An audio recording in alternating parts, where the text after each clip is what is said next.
नींद एक नियम बना लो कि इतना ही सोना है। पता नहीं सोने में कौन सा सुख, नींद में केवल एक बात का सुख होता है, आपका संसार का चिंतन नहीं होता, तो आप जो शांत रहते हैं वो सुख होता है, लेकिन वो तमोगुणी सुख है। अगर आप जागृत में संसार का चिंतन न होने दें और भगवत चिंतन कर रहे हैं तो आप महापुरुष हो जाएंगे। सो सो के जीवन क्यों बर्बाद करते हैं? एक टाइम रखिए सोने का, बस। ये कोई तुम्हारा सुख नहीं है, ये तमोगुणी सुख है। निद्रा आलस्य प्रमादोत्तम तत्तामस मुदाहृतम। और एक बात समझ लो, यद तज्ञे विषमि परिणामे अमृतोपमम, जिसमें विष जैसा शुरुआत में लगता है उसका परिणाम अमृत होता है, और जिसकी शुरुआत अमृत जैसी लगती है उसका परिणाम विष होता है। प्रातःकालीन उठ करके सत्संग में आना विष जैसा लगता है, लेकिन उठ के आ रहे हो तो इसका फल अमृत होगा। ब्रह्म मुहूर्त में सो रहे हैं, जीवन बर्बाद कर रहे हैं। अरे ब्रह्म मुहूर्त में उठिए, स्नान कीजिए और सच्चिदानंद भगवान में चित्त को जोड़िए। ये विष जैसा लगता है, परिणाम अमृत जैसा होता है। तीसरा, 24 घंटे में 1 घंटे का तो एकांतवास करना सीख ही लो, चाहे गृहस्थ हो चाहे कोई भी हो। 1 घंटे हमसे कोई बात नहीं करेगा, अपने दरवाजा बंद, थोड़ा 1 घंटे कोई ऐसा समय निकालो जिसमें चित्त को केवल श्री कृष्ण से जोड़ो, प्रियाजू से जोड़ सको। चौथा, विरक्त साधक, तकिया गद्दा, ये सब चीजें अगर लगा के सोओगे तो नाम जप नहीं होगा। देखो, हितधाम में कुशासन और एक ईंट कुशासन के नीचे, सर्दी में ओढ़ने के जो हमारे कंबल थे वो आटे का बोरा बलराम जी ला के दे थे। जीवन को यदि आप कसौटी पे नहीं कसेंगे तो भजन नहीं होने वाला। अब तो शरीर रोग से ग्रसित है, आप चाहे जहां रखो चाहे जैसे रखो, प्रियाजू जाने। जब तक हमें भगवदाकार वृत्ति ना हो जाए तब तक विषयों को स्वीकार नहीं। ऐसे हैं साधक, बड़ा सुख मिलता है। एक ऐसे पड़ा हुआ है आसन, उनके कमरे में जाके देखिए, केवल आसन ही है। कितने ऐसे साधक राधा के कुंज में रहते हैं जिनकी चटाई केवल है, न तकिया है, न गद्दा है, न कोई।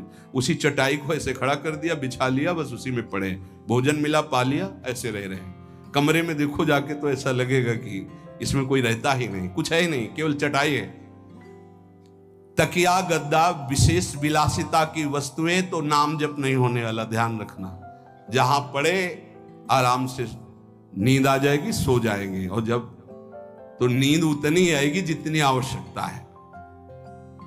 भजन का खजाना तिजोरी में रखें, कभी किसी से बताएं नहीं कि आपका भजन कितने माला कितना होता है।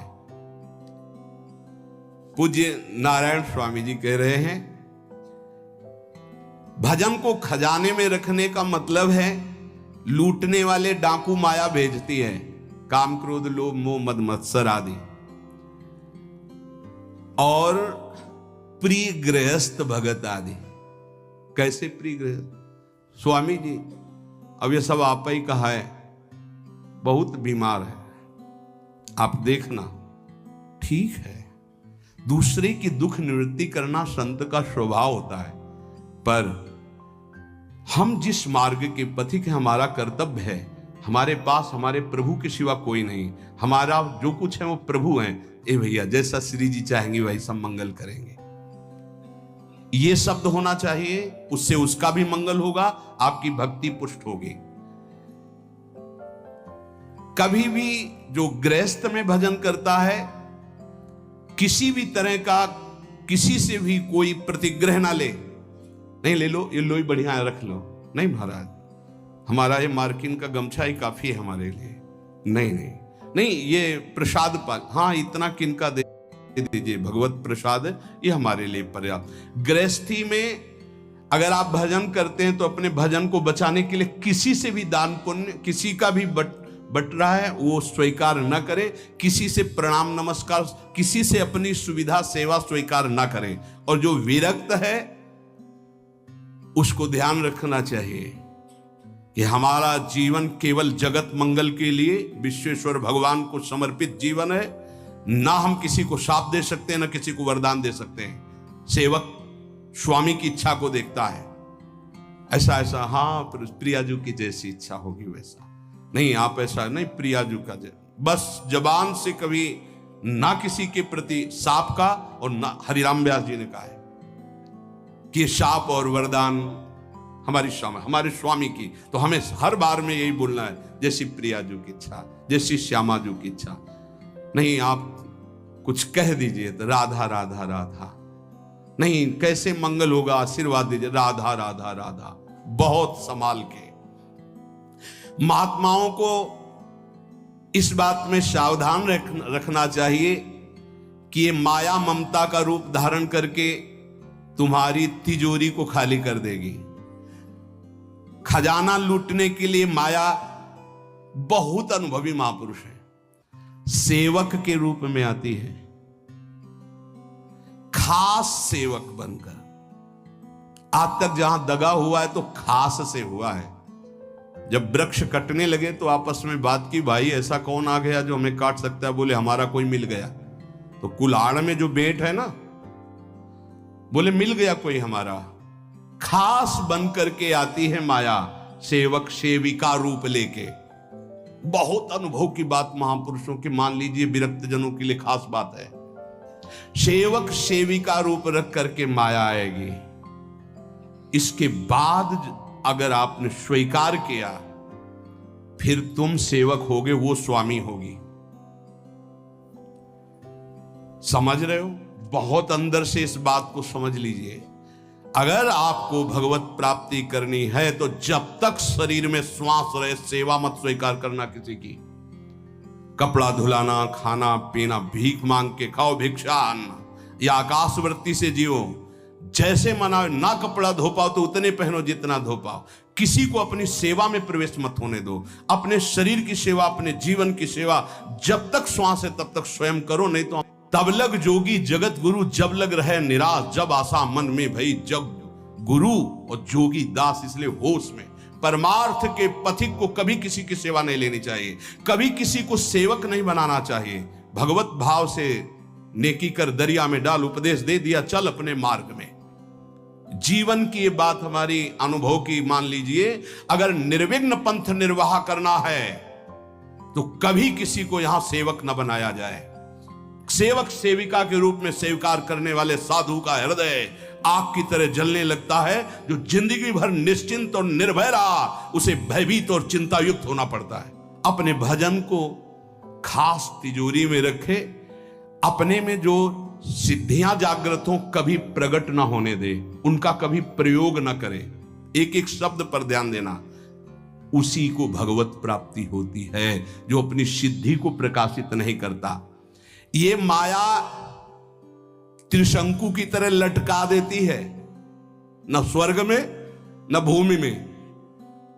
देखो सेवक जी महाराज कहते, ऐसे न वैसे रहे मजरे ढो, पाछलियो जो करी निर्भाषित। न परमार्थ के न व्यवहार के। ये गांठ बांध लो, हाथ जोड़ के कह रहा हूं, सेवा के भाव से माया प्रवेश करती है और स्वामी भाव को रौंद करके सेवक बना लेती है। फिर जैसा चाहती वैसा नाच नचाती है, कोई भी हो। इसलिए होश में, यदि भगवत मार्ग में चले हो तो कष्ट सहो, शरीर की स्वयं सेवा करो। सौभाग्य मत मनाओ कि कोई तुम्हारी सेवा कर रहा है, दुर्भाग्य है जो तुम सेवा ले रहे हो। हाँ, अब शरीर इस काबिल नहीं तो श्री जी जैसा जाने वैसा। जब तक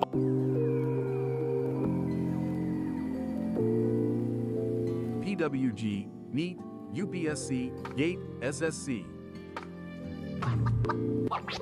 Install and go. तरह से अपनी तिजोरी को ना खुलने देना तो भगवत साक्षात्कार हो जाएगा। बोले नहीं, हमारा तो परहित की भावना और प्रचार करना है। तो है क्या तुम्हारे पास प्रचार करने के लिए? परहित की भावना के लिए है क्या तुम्हारे पास? जब तक सर्वत्र श्री कृष्ण का अनुभव नहीं हो जाता तब तक उसमें कोई सामर्थ्य नहीं होती। और जब सर्वत्र वासुदेव का अनुभव करता है तो उद्धार किसका करना है? विचार करके देख लीजिए। फिर वो स्वांता सुखाए तुलसी रघुनाथ गाथा। इसलिए भजन के खजाने को बचा के रखो। रूखा सूखा टुकड़ा खा करके गंगा जल यमुना जल का आचमन करके जीना सीखो। अच्छे अच्छे पदार्थ सामने होने पर वही पदार्थ स्वीकार करो जिससे तुम्हारी जिह्वा रुचि ना कर पावे। ये दुष्ट है, इस दुष्ट को दंड दो, नारायण स्वामी जी ने कहा है।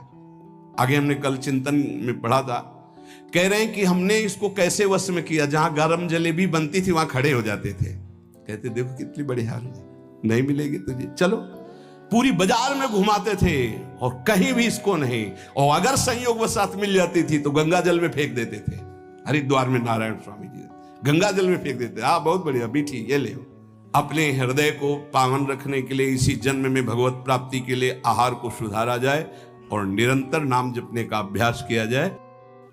जब तक ये वासनाएं हैं तब तक साधारण भक्ति का जागरण नहीं होता, फिर दिव्य चिदानंदमयी प्रेममयी और वो एकांतिक नवनिवृत्त निकुंज का प्रेम, ये तो बहुत ही दुर्लभ है। ऐसा दुर्लभ हमें अवसर मिला है ये प्राप्त करने के लिए। पर जैसे एक गंवार आदमी महामूल्य हीरे को साधारण कांच समझकर उपेक्षा करे और चमकती हुई कांच को हीरा समझकर प्राप्त करना चाहे, हमारी कुछ ऐसी ही गति है।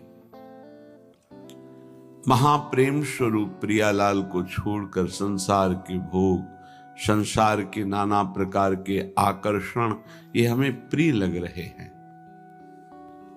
ये जो अवसर मिला है ये व्यर्थ गंवाने के लिए नहीं है। उपासक सत्संग को ठीक से सुनता नहीं है, केवल बैठ जाता है। अगर सुनता मनन करता तो परिवर्तन क्यों न हो जाए, बहुत जल्दी परिवर्तन हो जाए। सोचिए, ये 5 ज्ञानेंद्रियां हैं जो आपकी दुर्गति का कारण हैं। ये कर्मेंद्रियों के द्वारा ऐसे आचरण कराती हैं जिन्हें पापाचरण कहते हैं। एक है रसेंद्री, कितना भी इस दुष्ट को भोग दे दो ये कभी तृप्त ही नहीं होती। ये खाना है, ये पीना है, ये पाना है, बार बार। रसेंद्री ये चंचल बने। नेत्रेंद्री ये देखना है। उपासक ये नहीं समझ पा रहा कि इंद्रियां हमें ठग रही हैं। वो समझ रहा इनमें सुख है, मेरे जीवन का लक्ष्य क्या है वो ये नहीं समझ पा रहा, सुख कहाँ है ये नहीं समझ पा रहा। घ्राणेन्द्री को वो सुगंध की तरफ खींच रही, श्रवणेन्द्री मनमानी बातें सुनने के लिए खींच रही, त्वगेंद्री स्पर्श काम सुख के लिए तड़प रही।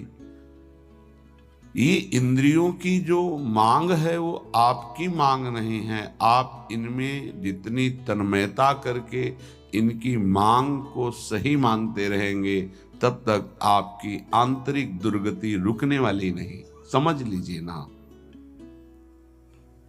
ये लगता है कि वो सौभाग्यशाली है, मनमानी भोग भोग रहा है, वो अभागी है। कैसी कैसी वृत्ति उपासक के अंदर है। सुनहु उमाते लोग अभागी, हरितज होए विषय अनुरागी। हे उमा, वो बड़े अभागी हैं जिनके जीवन में हरि नाम नहीं है, हरि लीला कथा नहीं है, हरि चरणों से प्रीति नहीं है और विषयों से प्रीति है। सुनहु उमा ते लोग अभागी, हरि तज होए विषय अनुरागी। हरि तज होए विषय अनुरागी, वो अभागी है, आप अभागी नहीं हैं। भगवत मार्ग के पथिक इस बात को समझें कि हमारी इंद्रियां जो भोगों की मांग कर रहे हैं उनका मांग पूरी हो जाना बड़े भाग्य की बात है। नहीं, ये अभागी का लक्षण है। हम मांगे और ना मिले और प्रभु के मार्ग में हमारी उन्नति हो, ये भाग्यशाली का लक्षण है। ये इंद्रियों की विलासता मन के साथ कितना भी आप कर लो कभी पूरी होने वाली नहीं। जब तक आप अपने देह को स्त्री या पुरुष मानते हैं, इंद्रियों को मन को अपना मानते हैं, भोगों को सुख मानते हैं, तो आप कुछ नहीं हैं। विश्वास कीजिए, कब तक हरि गुरु तुम्हारी इन इंद्रियों को तृप्त करने के लिए मनमानी खिलौने देते रहेंगे, हर तुम्हारी सोच को काल नष्ट कर देगा। इस सोच को यदि अविनाशी बना लोगे तो तुम अविनाशी हो, तुम अविनाशी परम पद के अधिकारी हो जाओगे। बहुत सावधान। श्री धाम वृंदावन का आश्रय और वास मिलने पर यदि आपको सौभाग्य नहीं लग, भगवत मार्ग में चलने पर आपकी रुचि नहीं बन रही, आपको संसार प्रिय लग रहा है, तो आप सोच लीजिए कि आपकी दुर्दशा कितनी बड़ी है और आगे क्या होगी। आज समझाने के लिए हरि गुरु तुम्हें प्रयासरत है। जब बच्चा खिलौने के लिए हठ ही कर लेता है, नहीं मुझे चाहिए ही,